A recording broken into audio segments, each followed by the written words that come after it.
So we are now live on YouTube and counting down.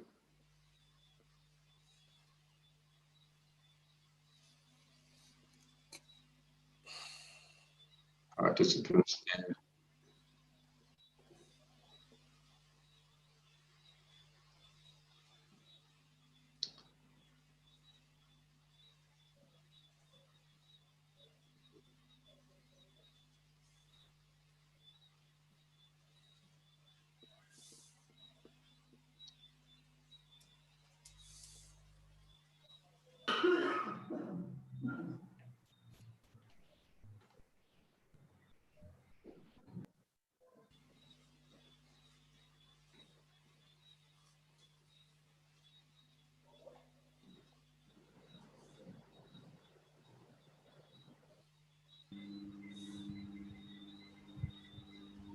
Good evening, Mr. President and members of the panel and conglomerates from all around the world. I thought your meeting was starting at 7 o'clock.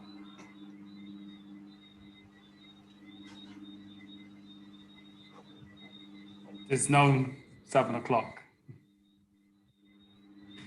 So we're about to start shortly.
Good evening and welcome everyone to this, our second session pertaining to optimal wellness.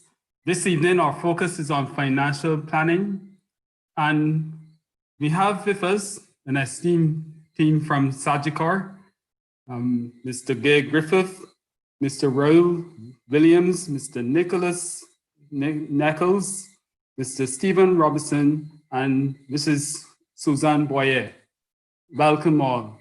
We will start with several presentations from the team, and we look forward to those of you who are watching on, we look forward to your participation and trust that you will have a very insightful evening from the hosts that we have this evening. Okay, good evening, everyone. We want to thank the Common School or Scholars Association for giving us the opportunity to come and share with you this evening. My name is Gay Griffith, and I am a Common-Marian. Unfortunately, I wouldn't be able to say that for some of the other persons who will be presenting this evening. But I'm a Common-Marian, and I have Raul Williams as a Common-Marian with me as well.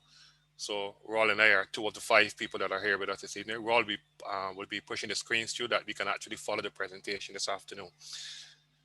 Basically, what we're going to be doing for you today, we're going to be talking to you about financial planning. We'll be looking at financial planning. We'll be looking at budgeting. We'll be looking at investing. We're looking at retirement. We'll be looking at some of the stuff that can go wrong. So we'll be walking you through an entire process this afternoon. And as we take you through the process, we would prefer if you just jot your questions down. And at the end of the presentation, we will take your questions on any particular area that we would have presented on during the course of the evening.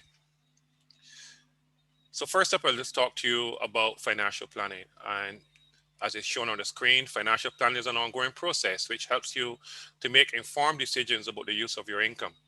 It enables you to minimize financial risks whilst pursuing your personal goals.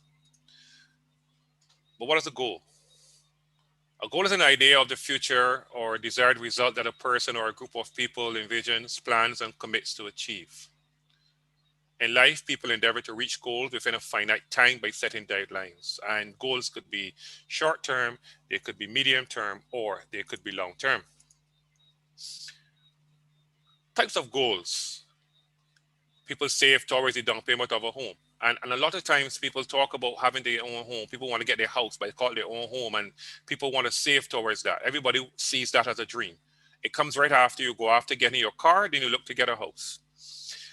Then people think about saving for their retirement, looking at starting a business, futuristic planning for children's education, tertiary education, and not really a strong point, no, but traveling, but knowing due to COVID, everybody's sticking home to home, you know, so that's not really strong, but people normally put aside money for traveling as well.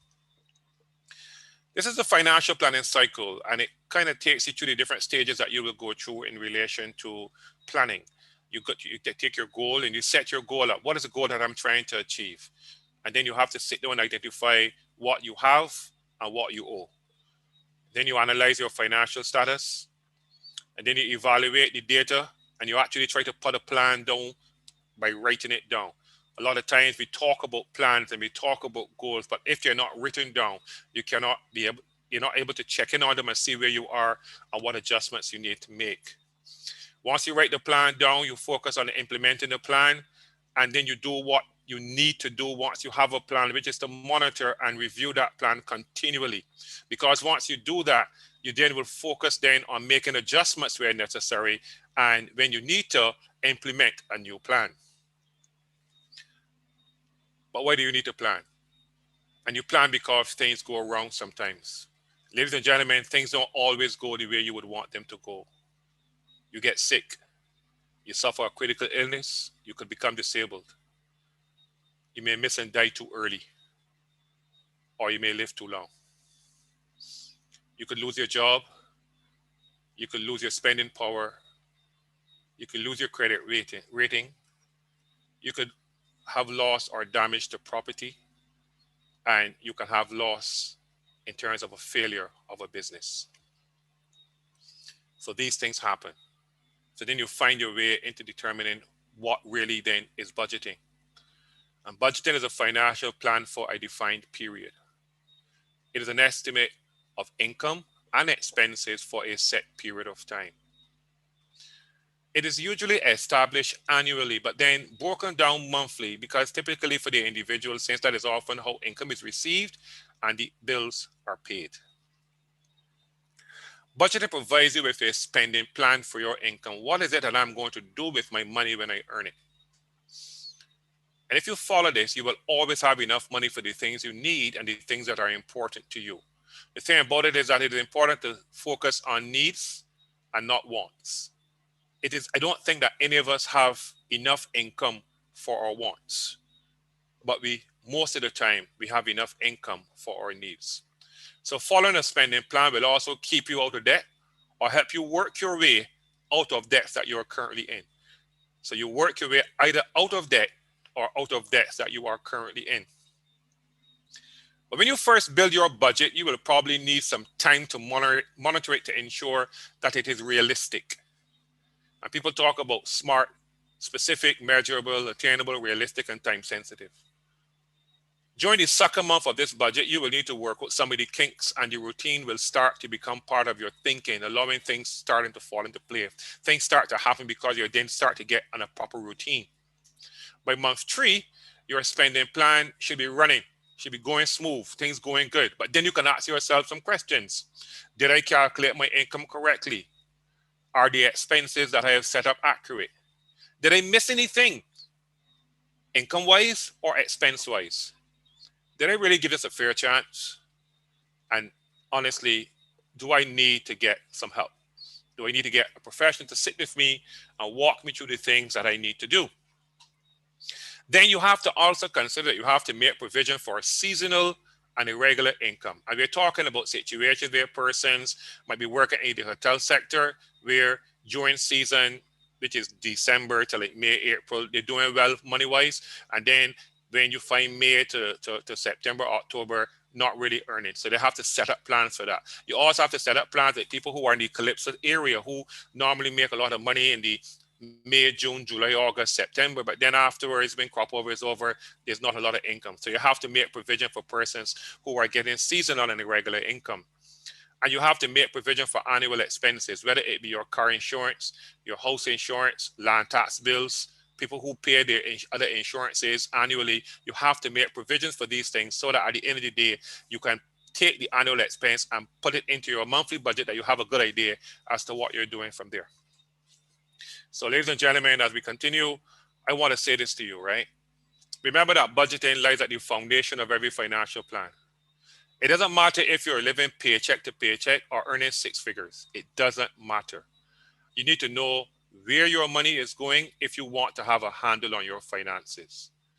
So I'll stop at this point and I'll pass on to Nicholas Nichols. I will not swim to him, but I will pass on to him, because if I have to swim to him, I will drown. So Nicholas, over to you, and tell us of the investment story.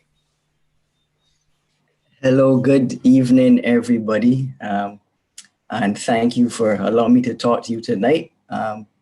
Before Gay Griffith came to me and asked me if I could do the presentation on investing, he said, look, Nick, I have to vouch for you before you are able to talk to the Combermere Old Scholars. So he said, are you a former student? I said, no, I went to Louis Lynch School. He said, do you have any family members that may have gone to Combermere? I said, no. So then he got really desperate. He said, on your way to Louis Lynch, did you at least pass Combermere School?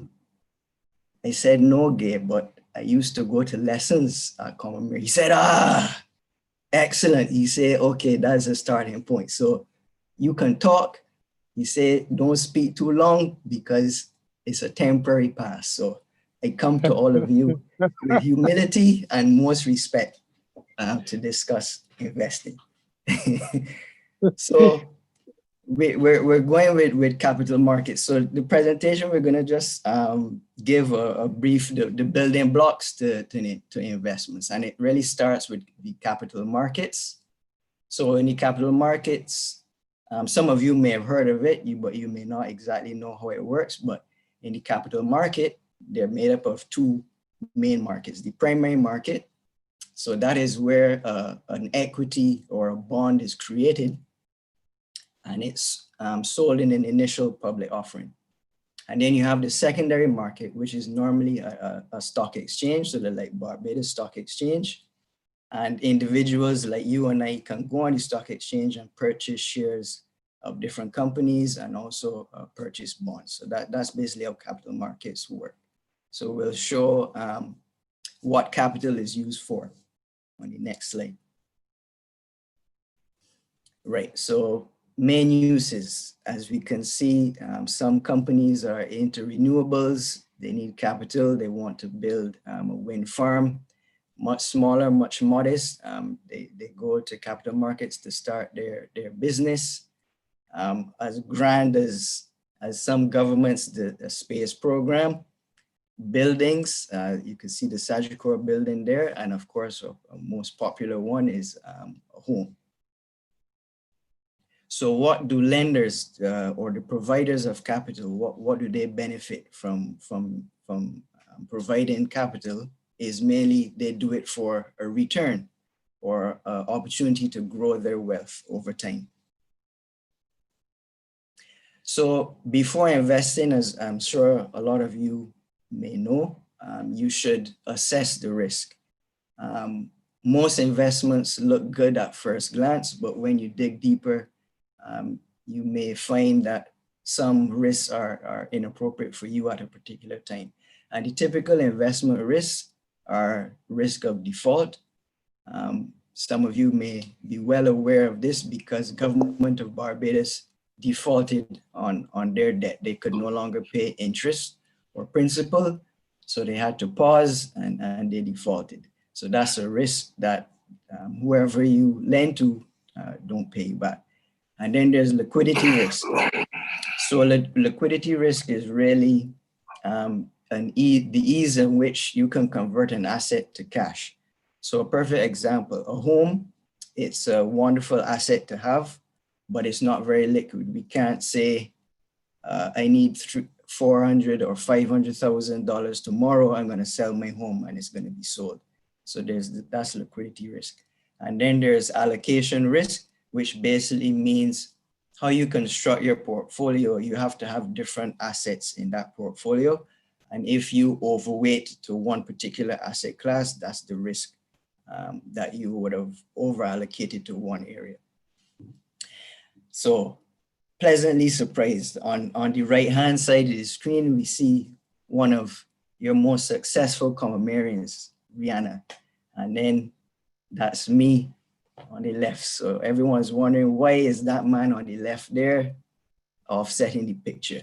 So I'm just trying to show, for some individuals, it's very easy to diversify. Rihanna can have many more assets in her overall basket than I can. She can have in her basket, she can have real estate, she can have equities, bonds, hedge funds, all the different asset classes if she so desired to mitigate her risk. So for me, it's a little bit harder, but I'll show you what are the most successful investment vehicles that you as a normal individual can use. Unless you're a Commonwealthian, of course, you be as successful as Rihanna. So the typical investment asset classes that are out there are fixed deposits, bonds, stocks, and mutual funds, which we'll spend a bit of time on. So what is a mutual fund? The definition is there, but basically thousands of investors pool their money together and they invest in a fund, and that fund has all the different asset classes. So it's well diversified. And then there's a fund manager who allocates the funds in a particular way to achieve an objective. So one of the main benefits of a mutual fund is if you don't have finance or investment expertise, you cannot construct a portfolio optimally. The manager will do that for you. There's a management fee, but it is spread across thousands of investors, and that lowers the management fee. So the typical types of mutual funds are growth funds. So these are more appropriate for investors who have a long time horizon. Gay would have spoken earlier about short-term, medium-term, and long-term. So if you have a long-term investment time horizon, for instance, saving for retirement, a growth fund is most likely appropriate. Then you have a balance fund. And the reason it's called balance is because there's relatively an equitable weight of equities and bonds. So you get the exposure to growth, but at the same time, you can mitigate some of the risk by having bonds in that fund. So you get the benefit of both worlds. And then you have the income funds, which are appropriate for people approaching retirement or who are unwilling to take on too much investment risk. So this is normally for capital preservation and producing income in retirement. So when should you begin to invest? And normally the common theme is as soon as you start working, you should start to save, to put aside surplus cash into an investment vehicle. So we have an example here. We have 3 individuals and all of them plan to retire at age 65, and they are investing in a growth fund with a potential return of 4%. So individual 1, he's an apprentice to a carpenter. He invested $100 a week from age 18 until retirement. Then we have individual 2. He started working a little later because he was getting educated. He earned his MBA and became a civil engineer. So he invested, when he started working, $700 a month from age 30 until retirement. And then we have the third individual. He was an entrepreneur. He's a risk taker. He invested $20,000 a year from age 47 until retirement. And you can take a guess at who earned the most at age 65. And it was actually the first individual, the apprentice. He started at 18 and he was able to accumulate $721,000 at retirement. And the reason he was able to return, time is your friend when it comes to investing. It's the magic of compound interest. So the earlier you start, the more you can accumulate over time. And that leads us to a great segue into what do you do with your accumulated wealth at retirement. And I'll introduce Stephen Robinson. He's the Vice President of Pensions at Sagicor, and he also hired me. He gave me a job at Sagicor. So, and I can also vouch for him in that he has a family member that went to Commerce. So please give him your undivided attention. Thank you. Thank you, Nicholas. Yes, my brother was a Commerce, and you know, when he saw the invitation to this Zoom call, he immediately messaged me and asked me if I was in the right, if he's seeing right. But anyway, we are all friends here, and I'd like to thank you for giving me the opportunity to speak to you a little bit about pensions. So, what is retirement? And it is a relatively new phenomenon. 100 years ago, this whole concept of retirement, this did not exist.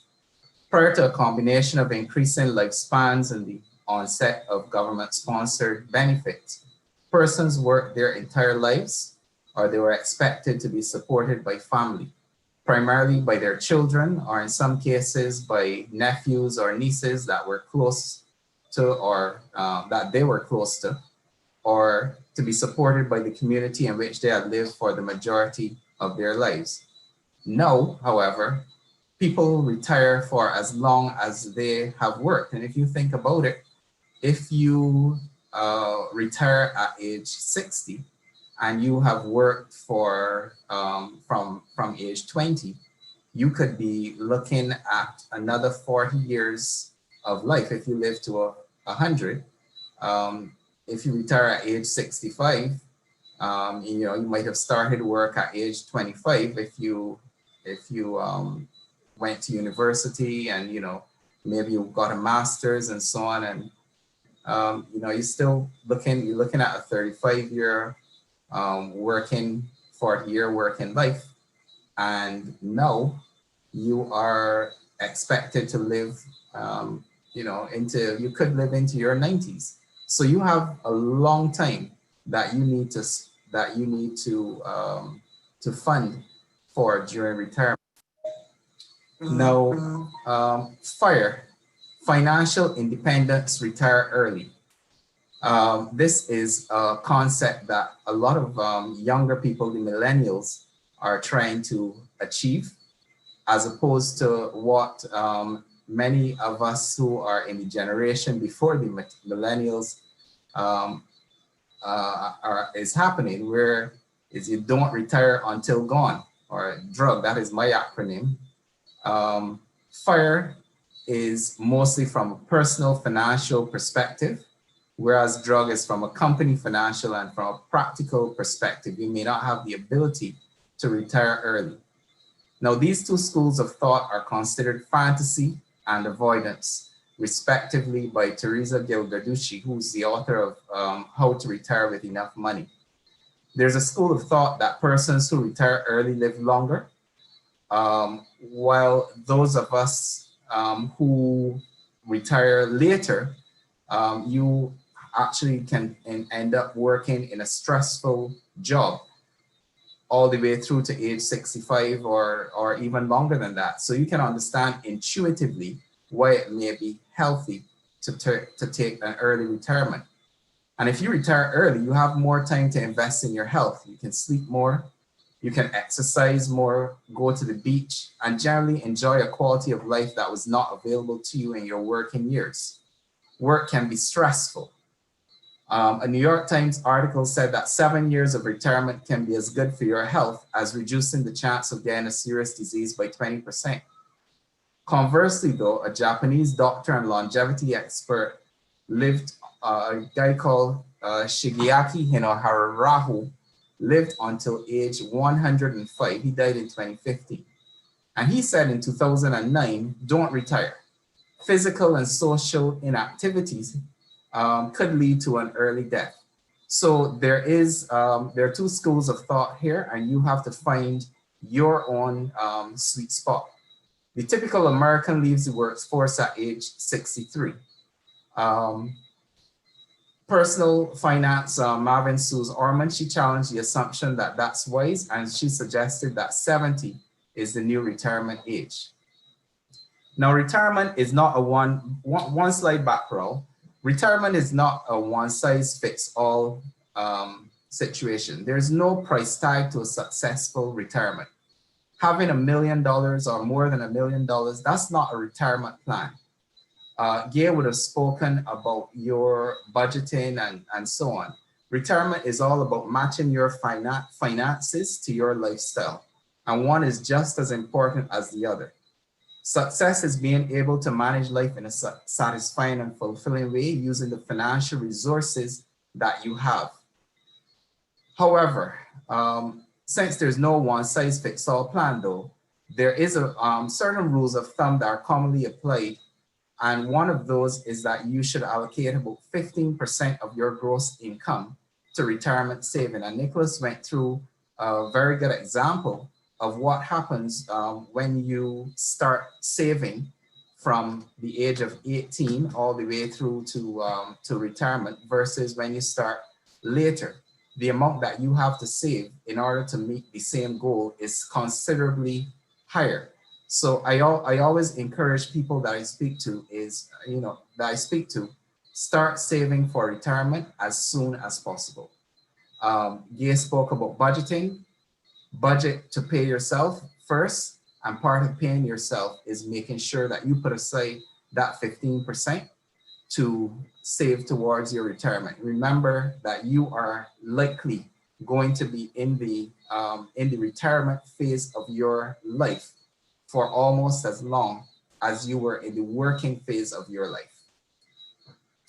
One of the key things I always tell people as well is to create multiple income sources. And these can include your standard pension, but then you also have small businesses. And if you are healthy, you may have the opportunity to continue to earn income by doing something that you enjoy. And that's critical, doing something that you enjoy. Your budgeted expenses. Now, Gay introduced the concept of budgeting, and here I've shown a list of items that are common to most persons. And these expenses are there before and after retirement, but there are going to be changes the day that you transition from being an employee to being a retiree. So in terms of accommodation, many persons have paid off their mortgage or they have significantly reduced it so that their mortgage payments are lower. Obviously, this is not the same for persons who are renting. Transportation reduced because there's no longer the need for a daily commute. There's no real change to groceries, you still have to eat. Taxes, yes, there's a reduction. In Barbados and other countries, there's a higher personal allowance, but also just the fact that your income is reduced, so too is the amount that you're going to pay in tax. Clothing, personal grooming, that's going to be reduced. Entertainment may be increased because you now have more time to spend on yourself and entertaining yourself. So many retirees, once they have the financial resources, they will spend lunches, with friends, which they may not have had the opportunity to while they were working. And other pursuits that they may not have been able to do while they are do as much of while they were in the rat race. Utilities, they may be reduced, but not necessarily. One area that you have to look at, medical, dental, and vision expenses, those could very well increase. Insurance, the need for insurance may be reduced once you retire. So take all these things into account when you are budgeting your expenses for after retirement. There are also the unplanned expenses. And these can take the form of house repairs, car repairs, and emergency medical costs. Each of these will take on more significance when you are retired because you're now on a reduced budget. Your income is often fixed.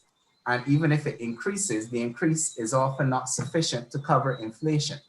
So when you have to pay for a hospital stay or a surgery, a treatment for an illness or a course of drugs, this can really put a big dent in your savings, or it can cause you to go into debt when you can ill afford it.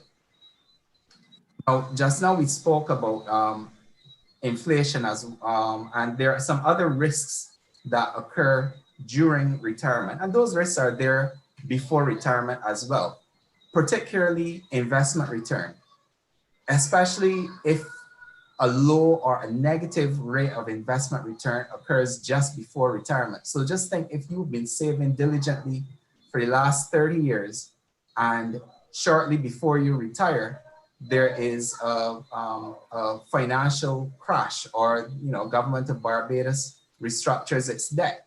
And this is a very real situation that has happened to persons who are close to retirement, and it has happened to persons who are in retirement.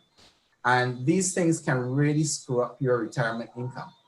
But one of the very biggest things biggest risks that you have to cover as a retiree is outliving your income, longevity. And that is a very significant risk today. And once you reach age 65, in Barbados, you are likely to live until your late 70s as a male, so 78, 79.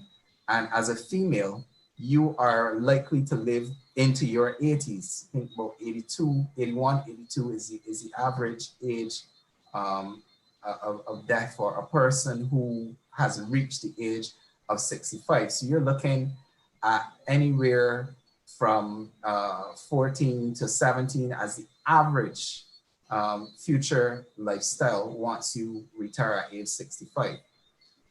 We've already spoken about inflation, and this is a very critical factor, and it can really crimp your ability to meet your needs if not properly managed, or if inflation spikes out of control. I wanted to give you an idea of what pension benefits you can anticipate. And I prepared one example, which would be for a person who's earning $36,000 a year, so that's, you know, $3,000 a month. And generally, another rule of thumb is that you want to be able to have a pension that's approximately 2/3 or more of your pre-retirement income if you want to maintain the same standard of living that you had from before. And that $24,000, which is the 2/3 that I'm speaking of, that can be made up from your national insurance pension, which is going to give you around $21,600 an annum. And then you're going to need another $2,400 a year from other sources. And what those sources are can be, you know, your pension, you know, a separate pension other than NIS. That can be from employment. It can be from an annuity, or it could be that you're earning that from your small business. And in order to be able to achieve that $2,400, if you've saved or invested as a male to be able to get that $2,400 per annum going forward, in a 5% environment, you need to have accumulated about $38,000, whereas a female needs to accumulate about $43,000. And the difference there is really because of the expected lifetime, where the females are going to live longer. So they have to fund for a longer expected retirement. Whereas if the interest rate is higher, so let's look at the 7%, the funding is reduced because you're going to have more investment income to be able to contribute towards achieving that $2,400 per annum. And just before we move on to that side, the $36,000 salary, if you are earning more than that and significantly more than that, the amount that you have to save is actually going to go up tremendously, because that NIS pension is not going to be much more than the $21,600 that you are that you're expected to get here. So I mean, the typical maximum NIS pension is a little less than $30,000. So if you're a high earner, you know, someone earning in excess of $100,000, you actually need to be saving for yourself considerably more than a person who is earning very, very close to the NIS ceiling or less than the national insurance ceiling. So bear that in mind as you plan for your retirement. Now, in our next slide, I wanted to just show you quickly some of the savings vehicles that we have available to us in Barbados.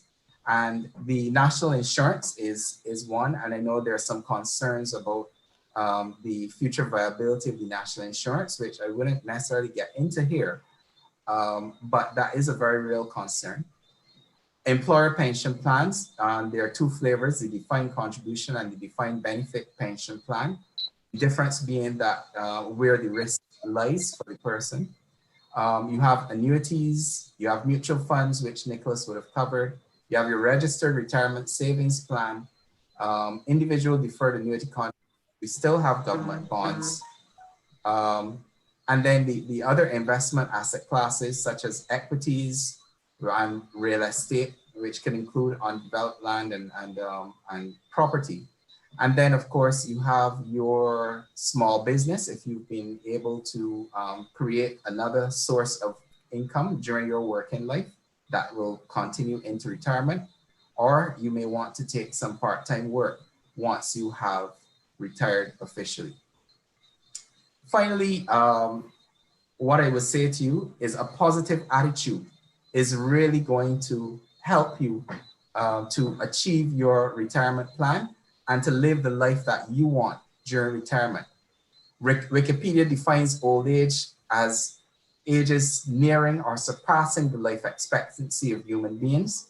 And the new old is age 80. It's no longer age 65, it is age 80. So persons leaving the workforce from around 65 are challenged to fulfill their dreams now that they have leisure time. Retirement should be viewed as a new chapter in your life where you have the freedom to write the pages of that book. So I would say to you, prepare mentally and physically for the transition to that next stage of your life. because the happiest age range, according to a study by the Office for National Statistics, is ages 65 to 69. So imagine the happiest and most fulfilling version of your life. What does that look like? What do you see yourself doing on any random Tuesday? And you know, this is what your view of retirement is going to be. So purposefully considering what brings you meaning and purpose in your life is going to aid your vision of a quality life and provide markers on that path to retirement. Tailor these visions to your finances, because you can't you know, have the lifestyle in retirement of traveling, you know, wherever you want to go if you have not saved for it.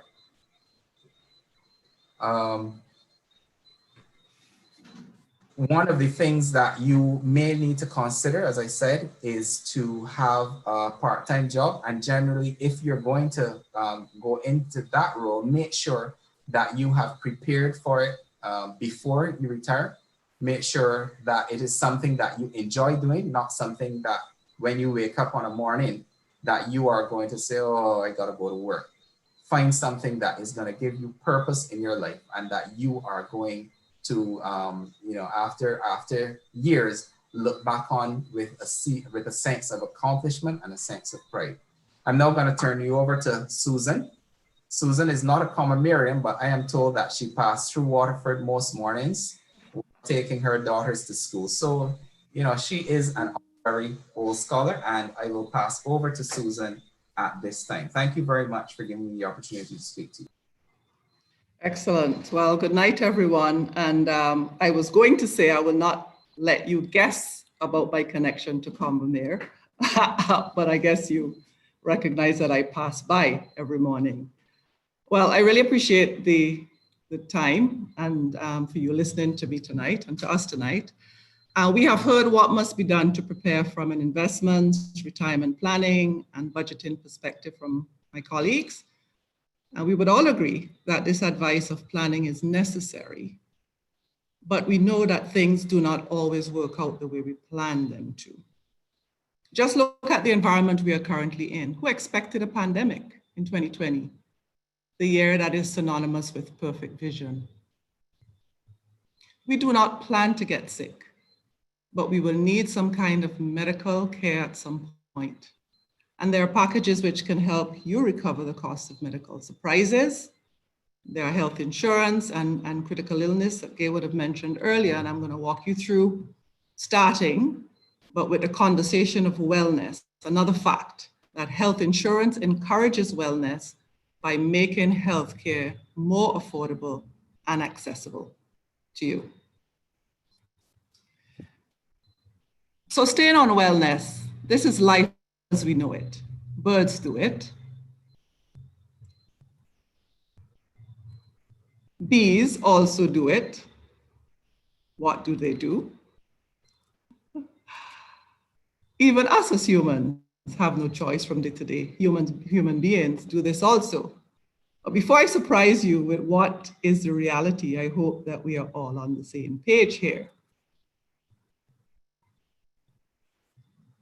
So what do we all do? Biology 101 says we breathe, we move, we feel, we grow, we reproduce, we eat, we excrete.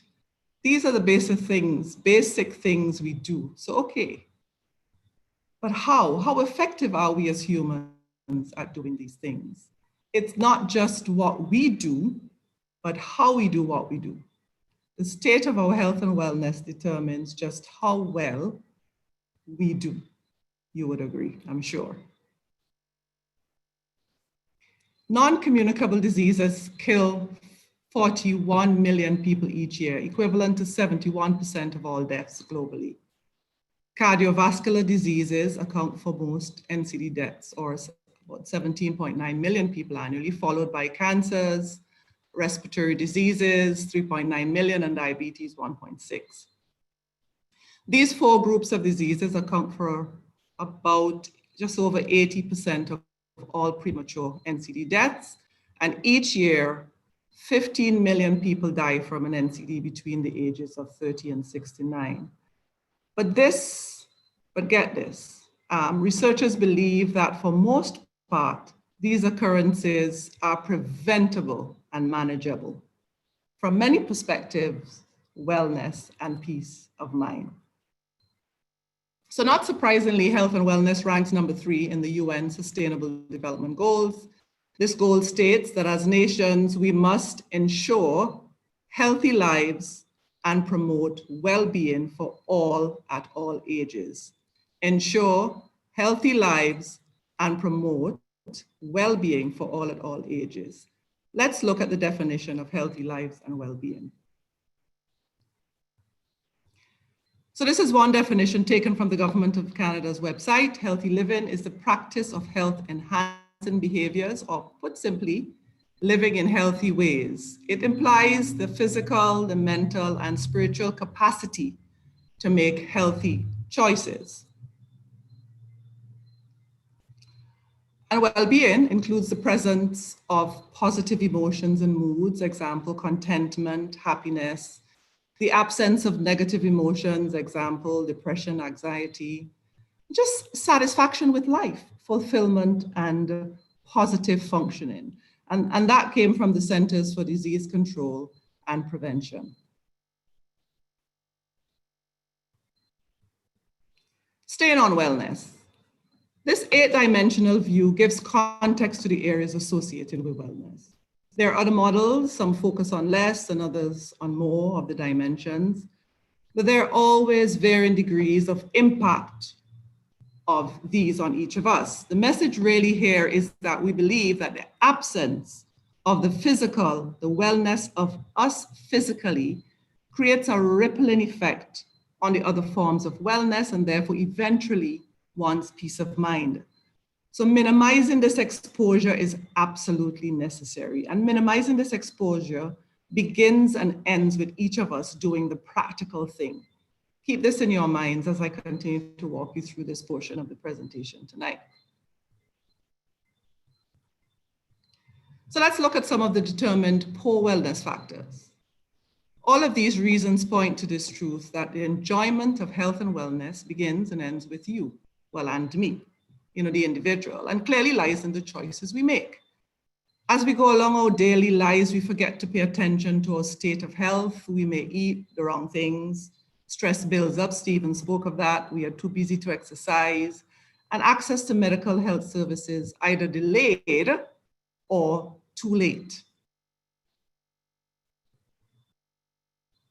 Next slide, Raul. Sorry, no, I'll go back one slide, please. Right. So on the upside, when wellness is in good order, we live longer, we have good relationships, we are productive, stress is managed, and the risk of illness reduced. Generally, we are a happy people and peace of mind is enjoyed. So generally, if I can summarize what we have just walked through together, is the absence of wellness creates a shift in all areas of our lives and can create havoc on those who depend on us. Next slide, please. So how can you bring yourself into a state of wellness? How can you create peace of mind for your loved ones who depend on you? How can you ensure that your savings are somewhat protected if that medical need arises? Let's look at 2 ways: getting health cover, health insurance, and covering for a critical illness. So why would you consider health insurance? The fact that you are covered for preventative care would empower you to take the step to get your checkups regularly. We know that with busy lives, we lose the listening element of our body changes, like the frog in the boiling water, and so regular checkups are important. Health covers you in this regard. Health insurance also makes specialist care available, and therefore treatment becomes more affordable and therefore accessible. Health insurance will cover the essential health benefits which are critical for us just to maintain, as well as be treated for illnesses and accidents. And, you know, 4 here is the health insurance protects your investments. And those investments that we spoke about earlier, as taking these steps protects you from high medical cost. So generally, peace of mind through allowing the comfort of checking and therefore early detection of illnesses. One is more likely to keep up with appointments and medication, you know, and health insurance reduces, just reduces the financial burden. We generally believe that persons who are insured, because of that peace of mind, can live longer, healthier lives. So usually health insurance would help to cover for medical, dental, and vision cost. From a medical perspective, hospitalization and surgical services. On the hospitalization, you know, possibly covering medical air transportation, doctor and special visits, prescription drugs, a diagnostic benefit, psychiatric benefit, and private nursing, private duty nursing. From a surgical perspective, preventative care, overseas care, physiotherapy and other healthcare professionals, a blanket maternity, retiree coverage, survival, spousal benefit, and hearing aid benefit. And dental, you know, for cleaning of teeth to major restorative root canals, and vision, you know, annual exam with replacement lenses where required and contact lenses if so desired, and frames usually for every 2 years. Critical illness insurance, you know, usually provides you, if we move away a little bit from the health and we focus on critical illness, it usually provides you with a lump sum of money if you are diagnosed with some certain illness or disability. So it's usually a good idea to think about how much you would need to live on if you become seriously ill and whether you would need some extra money to boost your income. The kinds of illnesses that are usually covered are usually long-term and very serious conditions. So if being ill has left you out of pocket, it can be really handy to have a large sum of money to spend on things like everyday expenses, paying off your mortgage, or your medical expenses. You can use the money in any way you like. You really don't have to spend it on anything in particular. You may have other income coming in, as we spoke about, through pensions. However, that may not cover all your needs. It's really a good idea to think about how much you need to live on if you become seriously ill and whether you would need some extra money to boost your income. So, you know, critical illness has come about because recent demographic statistics have shown that there has been, and I mentioned some of these stats earlier when I spoke about wellness, you know, that there has been an unusually high incidence of heart disease, cancer, and stroke. At least 1 in 4 men and women will develop some form of heart disease. 1 out of 2 people will die of either cancer, heart attack, or stroke. And most people will survive their first stroke. You know, things happen and we must prepare for such. So as I pass on to my colleague, Griffith, no stranger, don't even have to wonder if he went to Combermere. He's a proud Combermerian. I would leave you with the message that we are at different journeys in our lives with different needs. And your decision now depends on where in your journey you are at. What will you do? So let you remove the burden on your loved ones and take care of yourselves. Think wellness and peace of mind. I thank you. Thank you, Susan. And as I said, you passed there going and coming, so we will give you the honorary status for tonight only to be a Combermerian. So ladies and gentlemen, let's talk a little bit about life insurance, because we talk about the things that could go wrong, and we spoke about the fact that one could get sick, which is the health insurance, and one could suffer a critical illness, but then the worst can also happen. One could actually pass away. So if you look and see how insurance can actually help you. Insurance allows you to provide for family in the event of death, to cover the cost of death in the event of death, to cover funeral expenses.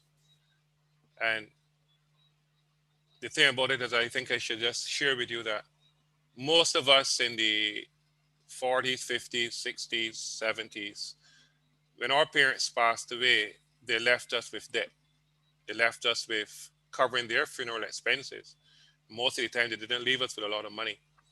So one of the things that insurance also does is allow us to make sure that when we do pass away, that we leave our families with enough money to cover our burials, our final expenses, and all of those things.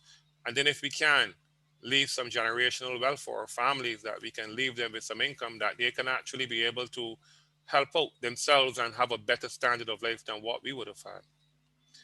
People also use insurance to cover educational costs, futuristic plans. People purchase insurance now that when their children are ready to be educated, tertiary education, there's money there for them.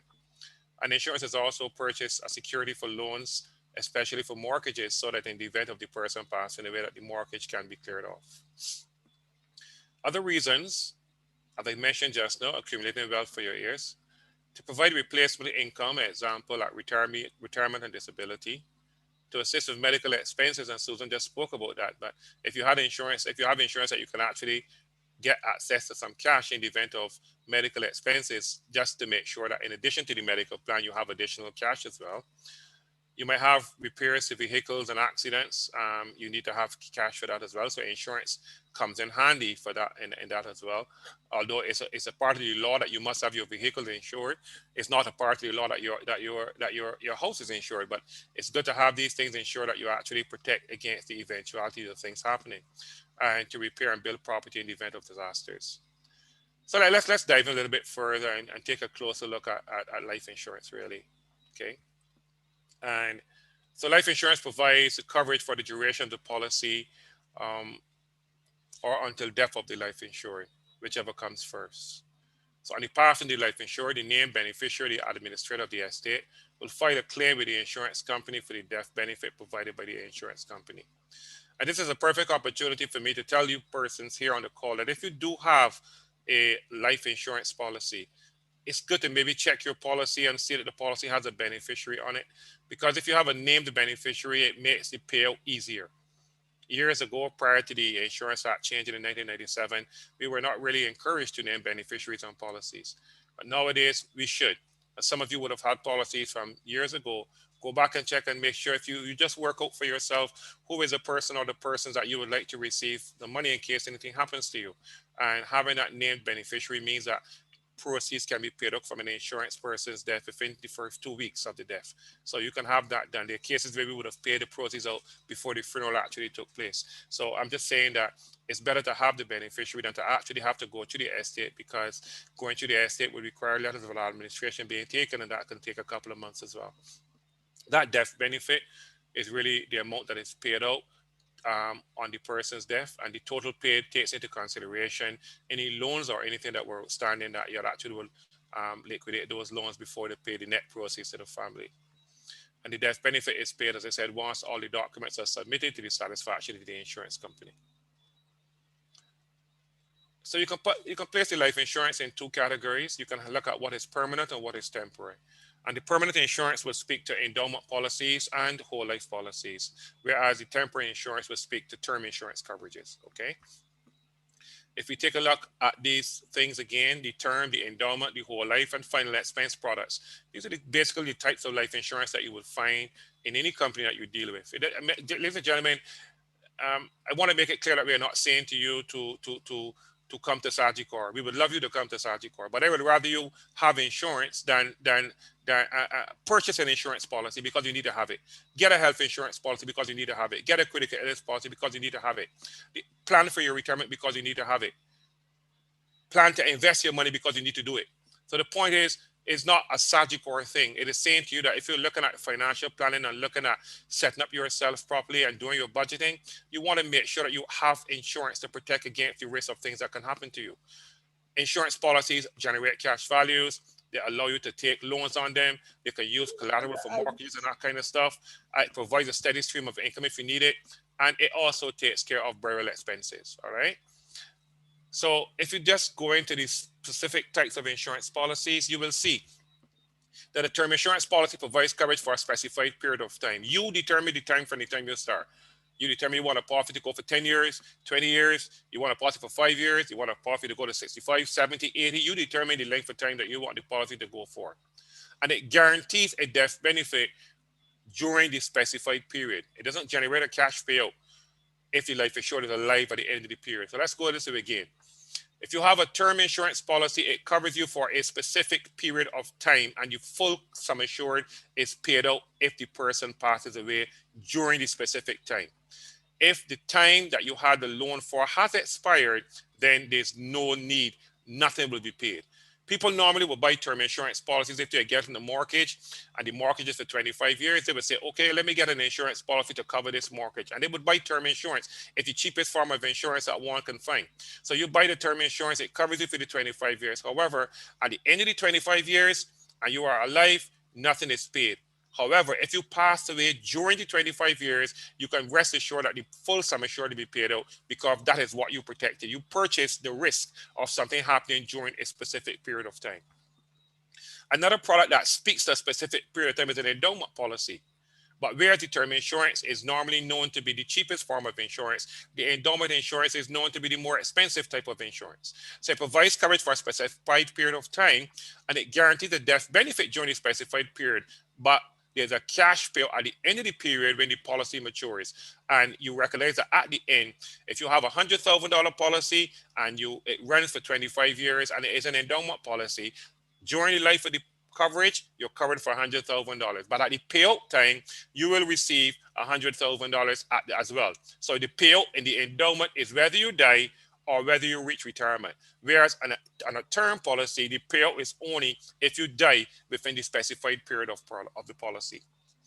The other thing you can look at is a whole of life policy, which is a policy that covers you for the individual's entire life. So there's not a specified period now. It covers you for your whole life. What is specified is that you can determine to pay for your whole life, which is down to 100, or you can have the paying period limited, say 25 years to 60 to 85. You can determine the period that you want to pay the policy for, but you are actually covered for your entire life. So this doesn't mature. Basically, or if you want to call it maturing, it matures at age 100. It guarantees a death benefit, but it has a cash value component that you can borrow from. And if you were frustrated and you wanted to get the cash out at a particular time where there was no great need for the life insurance coverage, you can cash out the policy and receive whatever value was available at the particular point in time. The other thing that you can look at is the final expense policy. And final expense insurance provides guaranteed life coverage. Upon the death of the insured, the death benefit can be used to cover final expenses and funeral expenses. Now, some of these products do not require medical evidence. You see them on television all the time talking about getting this final expense policy. They don't require any medical evidence. And it also says on the ad that you cannot be turned down. That is true.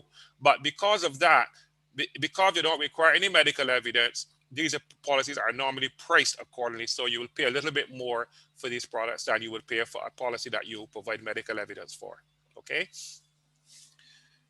So in essence, life insurance is designed to provide your loved ones with financial security in the event of untimely death. And if others depend on you for financial support, you should strongly consider using life insurance as a tool to protect you and your loved ones. And I spoke about the generational wealth as well before, all right? In summary, slip on roll, this is the opportunity for you to ask your questions. We have told you about financial planning. We've told you about budgeting, investing, retirement, health insurance, critical illness, and life insurance. So ladies and gentlemen, we want to thank you. We said we will speak for an hour and we have done that. So we speak for an hour and we open up now to answer any questions that you have, and let us see if we can be able to answer them for you. So the first question, I'm coming to you, Nicholas. There is a question that has come up here. Can there be financial planning for Commonwealth School or Scholars Association? I'm thinking about the way for other alumni to leave funds for the school.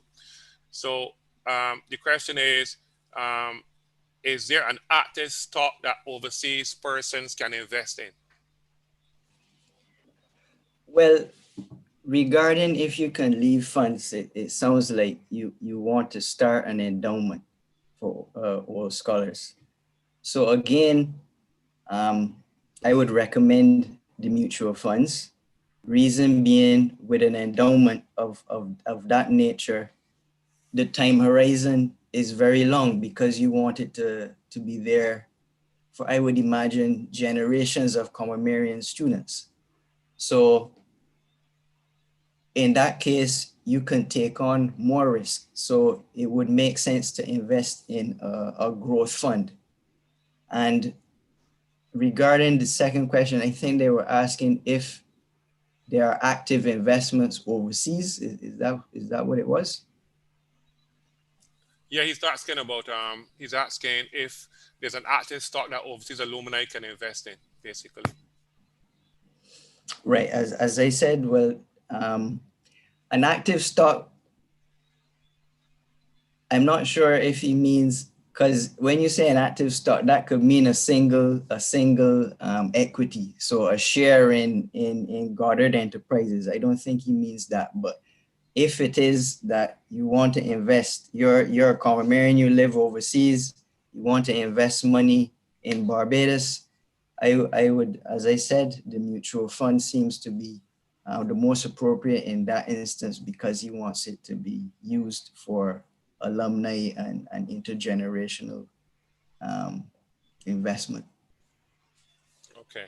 All right. So, Andrew, Mark, any questions? We are prepared to answer them at this particular point in time. Over to you guys.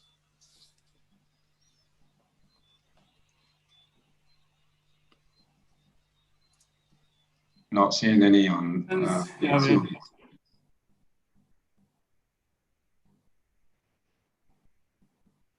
I'm seeing few persons who were with us last night also, and I just want to say a special hello to them for, again, supporting us tonight. Thanks for being here. One of those is Deirdre Gasby, who was with us last night. Charmaine.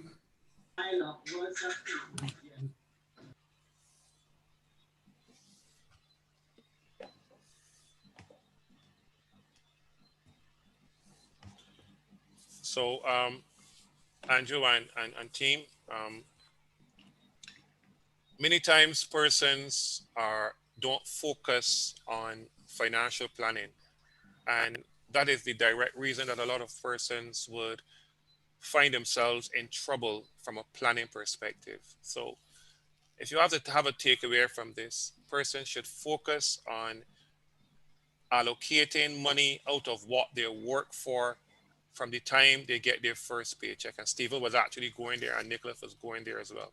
So once you get your first paycheck, allocate some money, put aside some for the future, save some, plan for your retirement, put aside some for the medical, for your critical illness, and for your life insurance, because these things can actually mess you up going down the road.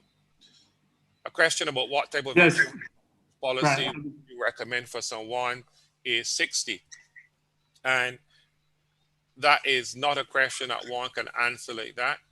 You do not know what the person's situation is at 60, if the person is coming with a lot of debt, if the person has savings, if the person is retired, what is the person's income, how many persons are relying on the person. So a situation like that, you would need to sit down, have a conversation with the person and state exactly where you are in your particular financial life to see what can be done to help you plan for your retirement and to make sure to protect the risks that exist at that particular point in time. So I would suggest that there is a conversation, reach out to a financial advisor who's able to sit with you, look and find out exactly where you are, and then see what best can come up from there. So that'll be my recommendation. I won't want to tell you because you don't want to put yourself in a position where you are looking at what type of policy. I think you should more focus on what is the need that is there, and let us see what insurance policy can actually fit to satisfy the need that exists.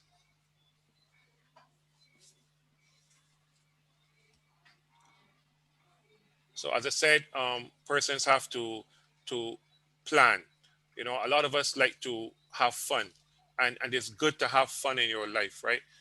But you have to make sure that in having the fun in your life, that you plan that later on in life you can also have fun. And you can only have fun later on in your life if you have money allocated for emergency situations. It's What type another of- question here. I'm saying it here. Type of, yes, what type What of type of insurance is the 175? And that Yeah. was a special endowment product that was designed by Sagicor that was, it's no longer available. And what it was doing is allowing persons to purchase a product and get back 175% of the sum assured after 25 years. It was a special 25-year plan that was designed. And a number of persons would have purchased the product. It matures in 25 years after purchase. And at the end of the day, right, the 175 was a special marketing campaign that was providing a special type of endowment to provide extra payout at maturity, which is at the end of the 25 years. But most products, right, you can have another endowments that the series that are provided by all companies, all of the insurance companies in Barbados right now, the life insurance companies, whether it be ICBL, Pallet, Garland, or Sagicor, provide endowment products. And once you sit with a financial advisor and look at the products that are available, I'm sure the person can guide you as to which product is best for you. Howard is coming back at you again, Nicholas, and asking, was there an active stock market overseas people can make investments in? So I think Harold is asking for someone who is overseas, asking for overseas advice. That's how I'm taking it, unless No, it's for local investment, I believe. And the person is overseas? Yes. Okay, well, there is the Barbados Stock Exchange. And on that stock exchange, there are local equities. I believe there are 17 actively traded stocks on the Barbados Stock Exchange. However, there is less liquidity on the Barbados Stock Exchange compared to a stock exchange in the United States, like the New York Stock Exchange. If you wanted to trade a security in the US, it can be done in seconds because a buyer can find a seller and it settles. In Barbados, when you purchase a share or you want to purchase a share, it may take a few days before a seller comes on the market. So for instance, First Caribbean shares are regularly traded. Goddard shares are regularly traded. But then there are other shares such as ICBL that may be less liquid and it might take a little more time to buy or sell those shares. Also, you can find a broker in Barbados and they also have contacts to regional stock exchanges. So the Jamaica Stock Exchange is regularly traded, and the Trinidad Stock Exchange is also more liquid than Barbados. Stephen, we are, someone is asking, Andrea Burgess is asking, can funds from a former group pension plan be reinvested in an individual plan, or must it transfer to another group plan? And the answer is yes, either can happen. And it really, and the decision about whether to move it to an individual or to another group is really a personal decision. If you have been re-employed, let's say you leave your employer and you move to another company and they have a pension plan, you can always put the money into that company's pension plan. And one of the benefits there is that because it is a plan with a number of other persons who are a part of it, the costs are shared among the company and the persons, the other employees who are invested there. So it may actually work out quite well for you. If on the other hand, you're not going to another employer, but you still want to maintain your pension investment, then that the individual plan, such as an RRSP, is an opportunity for you. There may also be other situations where, although you're moving to another pension plan, another company with a pension plan, you may want to have the ability to choose to really choose what you're going to do with your money, and therefore putting it into a personal pension plan may give you that flexibility. So as I said, it's really a personal decision, but the Pensions Act certainly does allow for you to make that choice. Cool, Stephen. I think this one is for the executive now, though. This is more you, Andrew, and Mark. Yeah, so we are in the process of setting up a development fund, which in all intents and purposes is an endowment fund. So that is going through the legal process as we speak. So they will hear more about that. That will be put onto the site as soon as that has been completed, and that will be shared with the alumni.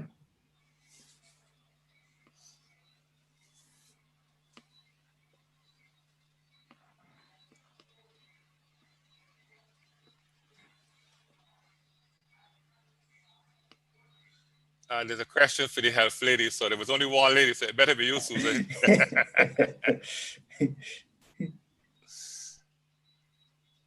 For the health lady, for most of these health issues has to do with hereditary. Hereditary. Yeah. Well, I am not a medical doctor. So what I would say is I would focus on wellness. I'll go back to the issue of wellness. I am passionate about the fact that we need to be mindful of monitoring how we feel on a daily basis and be responsive at an early stage in terms of how we feel.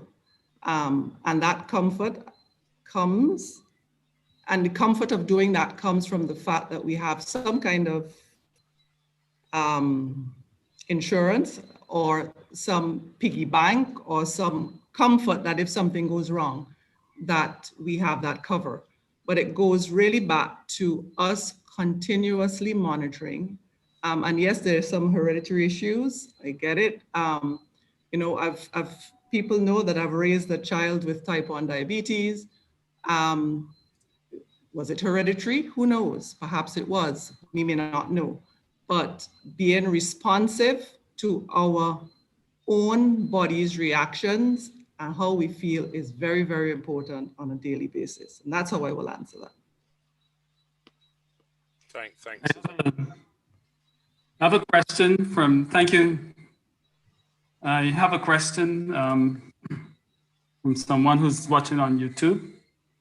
The question is, can I get a dividend paying policy for my son, 19 years old and studying, without it being rated because of my medical conditions?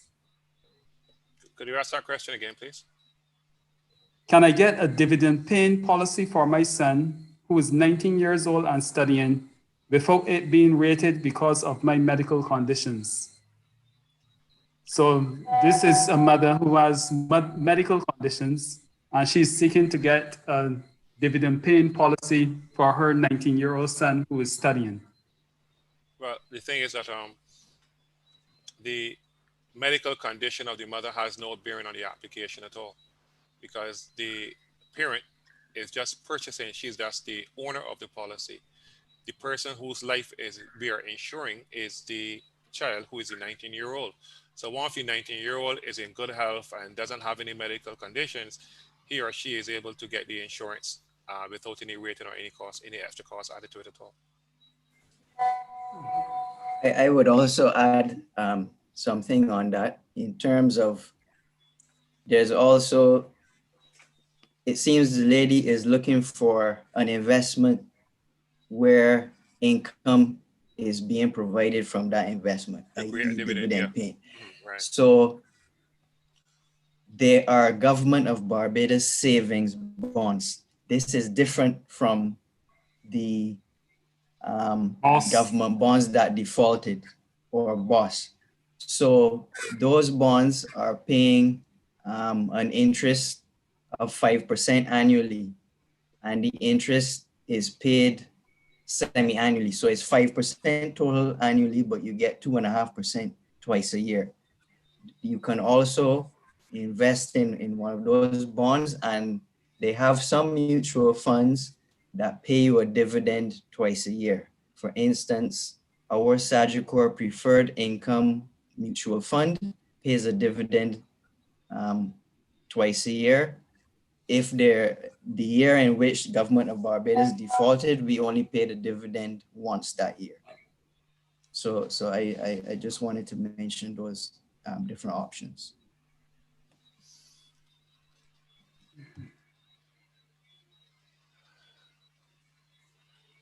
So another question. I have a. Have Wanna you go laughed again? me? Yeah. Whatever insurance product is purchased, and I want to make the point. Once an insurance product is purchased, it is purchased with an insurance company. The company has a right to maintain whatever contract was purchased. So if you have a policy for your daughter, it's a 1755 policy, it's an endowment policy. In the old series that we had before, the policy was owned by Manufacturers Life, Confederations Life, even though those companies are not here anymore, INA, Crown Life, it doesn't matter. Once you have the insurance policy and the product is no longer being sold, that specific product, but the product that you have is going to be there for you. Years ago, we had a product called the Mutual 2000. That was brought up in 1985, 87, and 88. And those payouts were done in 2000, 2003, and 2004. Whatever product you have, you will be paid for it and you will get the benefit of it, even though the specific policy is no longer being sold. Because as I said, the 175 policy was a special endowment series for a specific period of time. But we still have other endowments we are selling, other whole life policies being sold right now, other term policies. It doesn't matter. The product could be discontinued, but the benefits of the product once at the time of the sale are still going to be there. So nothing to worry about at all. Nothing at all. Gary, I would also add to that all the person needs to do there is to bring in the required documents and their simple requirements into the insurance company, any insurance company that contract has been taken out, and the proceeds will be paid over. It doesn't matter whether the product is still active in the market or not. Once you've entered into a contract, that contract remains active until payment is made. Correct. Thanks, Rob.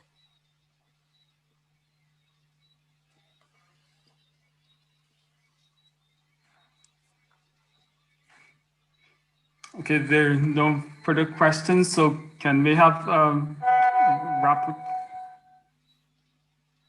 Okay, I have one other question.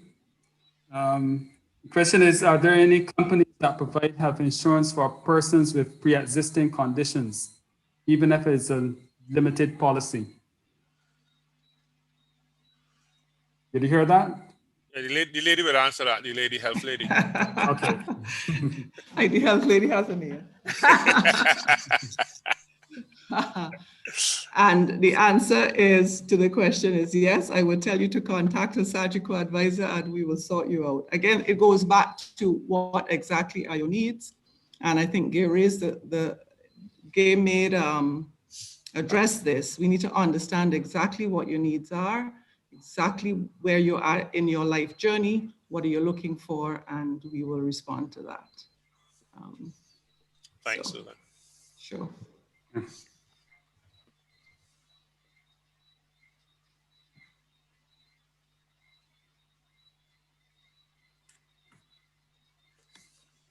Well, at the start, I asked for an insightful discussion. Not only was it insightful, but you were also very clear, as evident by the number of questions that have been asked and not asked also. So let's know that at this time you provide. Two things just came in there quickly, Andrew. Yes, yeah, I'm seeing those. Okay, the question I'm saying there is if I wanted to transfer my pension plan, Stephen, you might want to take this. If I wanted There's one to before that. Oh yeah, okay. How can Carmers develop significant investment opportunities? And I guess this is if I'm reading what this question is saying is that there are bright young common brains out there, and how can Carmarians develop significant investment opportunities? And I don't think that is a question that you necessarily need us to answer per se. Is that persons out there have to look for the niche and see where they can capitalize on it. What has happened, right? COVID has, to me, and I think it's affected most of us, COVID has come and it has done things differently. Look at this, Andrew and Mark. If there was no COVID, we would probably have our karaoke session at the school right now, and it wouldn't be the situation happening here right now. So this is an opportunity that's come for us that we can try and see what else we can do to help people develop and help people put themselves in better positions. A number of persons have been out of employment with the employer-employee relationship. A number of persons have a little bit of income and are wondering have a little bit of funds and saying, what can you do with it? You can look at trying to develop yourself and trying to set up little small businesses operating from home. And you can realize that once you do and you work on your skill, you can generate income. And you start small and eventually you would grow. So I think this is what the speaker, Andrew Bynum, is speaking about, is opportunities and their investment opportunities, but all of them are not big. All of them, they have to start small and you grow and you eventually get where you need to go. That's my thought on that one. Okay, before we move on to the next question that has been asked, and I'm not going to ask for royalties for this, but coming out of our mental wellness session yesterday evening, it became evident that there's a need for coverage and insurance policy coverage, where currently with health insurance, you get a medical every year, but that medical is mostly physiological as opposed to geared towards emotional wellness. I checked today and I noted that even the policy that I have at work does not cover my going to a psychologist or psychiatrist to obtain a mental health check. Is that something that, seeing that Sagicor is in the business of development of products, isn't that something that you think will be useful to have on the market? Maybe the health lady may want to answer that. Yes, Susan. It seems that my name is very difficult to remember. And I would say absolutely. I mean, one of the things, we spoke about COVID, we spoke about the pandemic. One of the things that we are seeing, and I'm sure you all agree, is that there is a greater need now, because persons are locked in. There's a greater need now for persons to be able to speak with someone. And if you go back to the wellness circle that I presented on earlier, there are so many dimensions of wellness. And that mental one could have an impact on all the others, right? Correct. So this is a time where the need for that has arisen, and we would absolutely look at it. What I would also say, a little boot for Sagicor here, is that we recognize, and we're first to market to recognize the need to honor telemedicine claims, understanding that there was this need, and that persons going through this period would need to reach out to individuals to speak to them. And in encouraging the concept of physical distancing and helping to do our part as a nation, we were the first to market to launch telemedicine. So I say that to say that we are forthright, we are out front, and we will make the necessary changes that we need to make to... Gary, I would also want to add there to Susan, to just let the caller know that most insurance companies, but Sagicor did lead, during the COVID shutdown, we did have a group of persons, some of us involved, who got together and we went and revisit all the risks that is coming out of COVID, risks that was at the lower end that are now at the top end, all different type of risks. And we have gone ahead and created a team to look at products for this environment. This is a different environment. The wind has changed, and therefore insurance companies realize that they have to adjust their sale in order to help its communities and its clients to insure it against a different type of risk that is out there. And mental health is one of those. Correct. I was just want to add one more thing as it relates to that we as Commonwealthans, with it having its origins here, something special as a result of that. We have Susan, the Commonwealthans also apologize, right? So Harold said he's from New York and he apologized to you for calling you the health lady. So we are such apologetic people. All right, Stephen, there's a quick question. A quick question here for you, for Stephen. Question: if a person wanted to transfer their pension from another country, would that be possible? And the answer is yes. And you got two things here. You got, first of all, if you are transferring the pension before you actually retire, so you can transfer a pot of money. However, that often depends on the legislation in the country where the pension plan is domiciled. So, for example, in the UK, they have certain requirements for the receiving pension plan that have to be adhered to. So you will need to actually check with your local authorities to understand what the requirements are and for transferring pension. And the reason that there could be strict requirements when you take out a pension plan, in most countries you have certain tax benefits for saving towards retirement. And what is actually happening there is that the tax authorities are deferring the collection of tax. So when you're accumulating your retirement fund, you don't pay taxes on the money that you are putting in. However, the tax authorities are expecting to get their pound of flesh when you start to receive your pension. So if you move the money outside of their jurisdiction, what often happens is that they're looking for some way to collect the taxes that they have foregone at the point in time when you move it to another jurisdiction. So that's one of the things that you have to consider. The other way that you can move your pension pot is after retirement, so that, and this happens with a lot of persons who have left Barbados and they're living in they worked in the UK or Canada or the US, and then they retire to Barbados and their pension essentially follows them.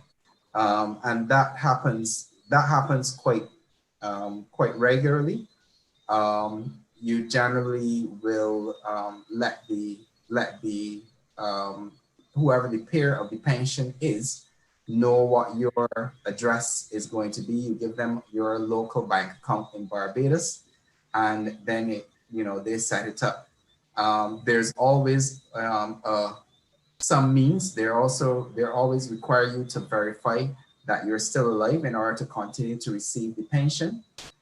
So quite often you have to, on an annual basis, submit documentation to attest that you're still living. And even if you're let's say you're living in Ontario and you get a pension from Quebec, the Quebec authorities, before they disperse the pension, for 2021, they're gonna contact you to make sure that you are living, that you are still alive, and there are certain requirements even within the same country where you have different federal jurisdictions. So, Ontario versus Quebec versus Nova Scotia and so on. And even in the US between the various states. So the short answer is yes, you can transfer your pension. And whether you transfer it before or after you start to receive that pension, there are going to be requirements that you need to fulfill.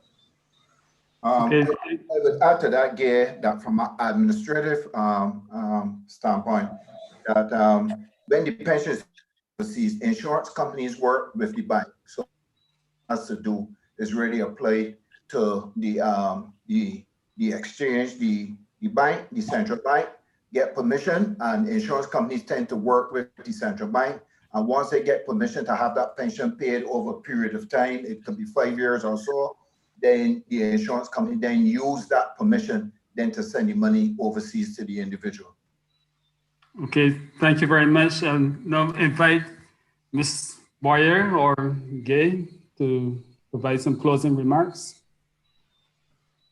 And Ms. Boyer is the right person for the closing remarks. All right, Gay. Well, sure. So it was really a pleasure. I have connected with some persons that I know are here tonight, and they have already started to WhatsApp me. So thank you everyone for your attention here tonight. It was really good for my colleagues and myself to bring to you this evening financial planning. There are a lot of life lessons that we've brought to you. I think it requires deep reflection and next steps. And we are here. We remain here for you in the event that you have any further questions, and we could provide any further insights. But technically speaking, this begins and ends with you. So thank you. Thank you on behalf of my colleagues, and look forward to chatting with you guys again soon. Okay. Now we invite our president, Mark, to tender his closing remarks. Mark?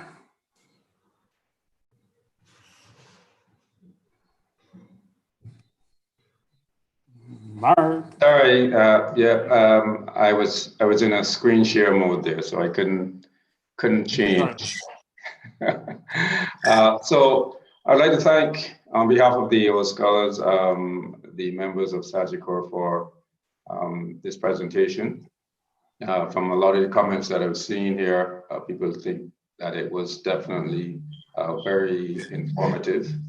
So we at Commonwealth, as you realize, have decided that this year our theme is wellness, and one of those areas of wellness is financial wellness, and I was going to say the health lady, but Susan is also Susan has also said, you know, not only is it financial wellness, but it also feeds into physical wellness, and because, you know, having health insurance allows you to get those necessary checkups and all the rest of it, so that you catch things early rather than you know, not wanting to go to the doctor because you don't have the health insurance, and then when you do go, it's because your body is telling you need to go, but by which time it's too late. So I think there are a lot of lessons that we can take away.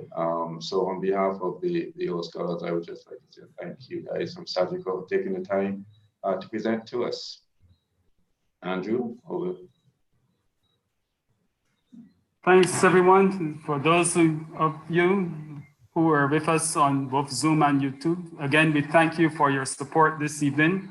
Tomorrow evening, we begin the session, which will be the streaming of the karaoke.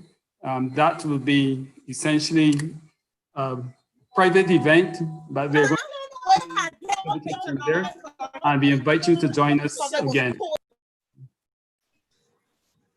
Again, I want to especially thank those persons who were with us yesterday and again tonight, and also look forward to seeing you once more tomorrow night as we continue our week of activities and celebration of all things Common Marion. Thank you very much, everyone. Thank you too. All the best. Thank you. Thank you very much for UK.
night, everyone.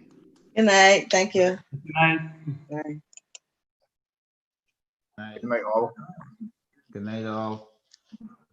Good night. Good night. Good night. Good night, guys. Bye. Thank you very much. Thank you.